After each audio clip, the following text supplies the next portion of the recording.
Hi friends, welcome back to my YouTube channel. നമുക്കിന്നൊരു അടിപൊളി കപ്പ ബിരിയാണി തയ്യാറാക്കുന്നത് എങ്ങനെയാണെന്ന് നോക്കിയാലോ.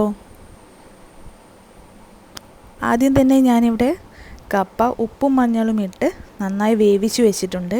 നല്ല ഉടയുന്ന കപ്പയാണെങ്കിൽ ഏറ്റവും നല്ലതാണ്.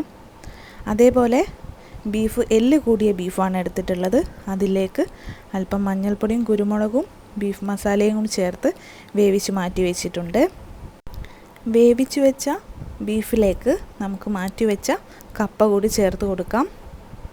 ബീഫ് എടുക്കുമ്പോൾ എല്ല് കൂടിയിട്ടുള്ള ബീഫ് എടുക്കാൻ പ്രത്യേകം ശ്രദ്ധിക്കണം, അതിലാണ് കൂടുതൽ ടേസ്റ്റ് ഉണ്ടാവുക. എന്നിട്ട് ഇതിലേക്ക് കുറച്ച് മസാലപ്പൊടികൾ ചേർത്ത് കൊടുക്കാം. കുറച്ച് ബിരിയാണി മസാലയും കുറച്ച് ബീഫ് മസാലയും കുറച്ച് കുരുമുളകും ചേർക്കുന്നുണ്ട്. നേരത്തെ ഉപ്പിട്ട് വേവിച്ചത് കൊണ്ട് ഉപ്പ് നോക്കിയിട്ട് മാത്രം ചേർത്തിയാൽ മതി. എന്നിട്ട് ഇതിലേക്ക് കുറച്ച് കറിവേപ്പില കൂടി ചേർത്ത് കൊടുക്കാം. എന്നിട്ട് ഈ കപ്പ നന്നായി ഉടച്ചെടുക്കാം. നല്ലോണം മിക്സ് ചെയ്തെടുക്കണം. കപ്പ നല്ല വെന്ത കപ്പ ആയതുകൊണ്ട് പെട്ടെന്ന് തന്നെ നമുക്കിത് ഉടച്ചെടുക്കാവുന്നതാണ്. ഞാനിതിലേക്ക് എക്സ്ട്രാ വെള്ളമൊന്നും ചേർത്തിട്ടില്ല. നേരത്തെ ബീഫ് വേവിച്ചതിലുണ്ടായും കുറച്ച് വെള്ളം മാത്രമേ ഉള്ളൂ, അതുമാത്രമേ ചേർത്തിട്ടുള്ളൂ.